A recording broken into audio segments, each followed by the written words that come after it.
Well, we got the old 75 Chevy C20 washed up here, but things didn't go as planned today, so watch this episode of Rusty Duck Garage and see what we went through here today. Welcome to today's episode of Rusty Duck Garage. In this episode today, we take our 1975 Chevrolet C20 and head for town. We had a quarter tank of fuel when we left the house, and we didn't quite make it. So we got a nice long walk ahead of us, a couple miles to town here. Up the hill, down the long straightaway, down here to the stop sign, and we'll take a left up here on the way. I've got a 1940 Ford pickup parked at my cousin Paul's right over there, and we're going to get over there, and hopefully that thing will start, and I can drive it in town and get some fuel for the truck. But we'll see when I get there. Well, when you're driving fast, that old stop ahead sign before the stop sign comes up pretty fast. You need up that ground in a hurry, but when you're walking, it seems like plenty of distance. Well, one more mile. Well, we've made it to the edge of city limits, and cousin Paul's place is here on the right. All right, well, we made it to cousin Paul's place here, and we're gonna wander over here and see if we can't find a gas can. Hopefully the shop's unlocked, and we can grab the old 40 Ford pickup that's been set down here for a few months, and see if we can't fire that old girl up and take her to town. We're not used to this walking. It's not like I go out for long walks in the evening. I think the wife would like for me to, but I don't do that, so probably good for me. But here's the old 40 Ford pickup here, and looks like the birds have been having a heyday on her. We'll take a peek inside here and see if we can't get this little girl to start here.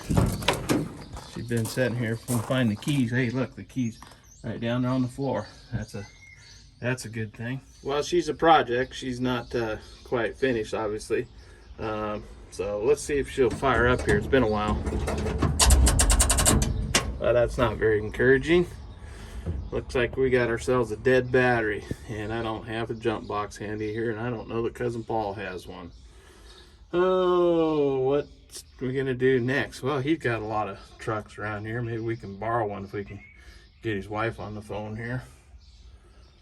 Well, the old 40 Ford pickup wouldn't start, so we traded her in for this here big old Ford here. Cousin Paul, he's out trucking trees right now. Gave him a call, and he says, well, just jump in the old pickup and do what you need to do there, buddy. So we're gonna take this 2021 Ford F-350 to town, get a little gas, and go back to the old 75 Chevy. All right, we gave her a splash of gas here. Got her filled up. Poured a little fuel down the bowl of carburetor there, and the throat of it, I should say, and gave her a try in here. She finally fired up. All right, we got her fired up and running, but we still have a little problem here. We're a couple miles out of town here, and we got two rigs here. Got the pickup here, and she's up and running, and then we got cousin Paul's truck here. So we'll take his truck and head to town and fill that can back up on his, and then we'll try to find a ride back out here to the old pickup, or we can walk. Either way, no big deal. That's the trials that you have when you're running some of these old trucks. I mean, it showed that it had a quarter of a tank of fuel on it, so I felt like I was okay. And first trip really to town and the thing, other than when I brought it home the other night. But that's all right. We'll get her figured out. And well, I finally got the truck to town and did get it washed. I took it to the car wash and used some acid wash on the wheels and on the front of the truck and whatnot, and it looks a lot better. So thanks for watching today's episode of Rusty Duck Garage. Well, hopefully we'll get a little bit more done next time. But thanks again. And if you would, please hit that like button if you like today's video, and maybe that subscribe button. And we'll catch you next time here at Rusty Duck Garage. Thank you.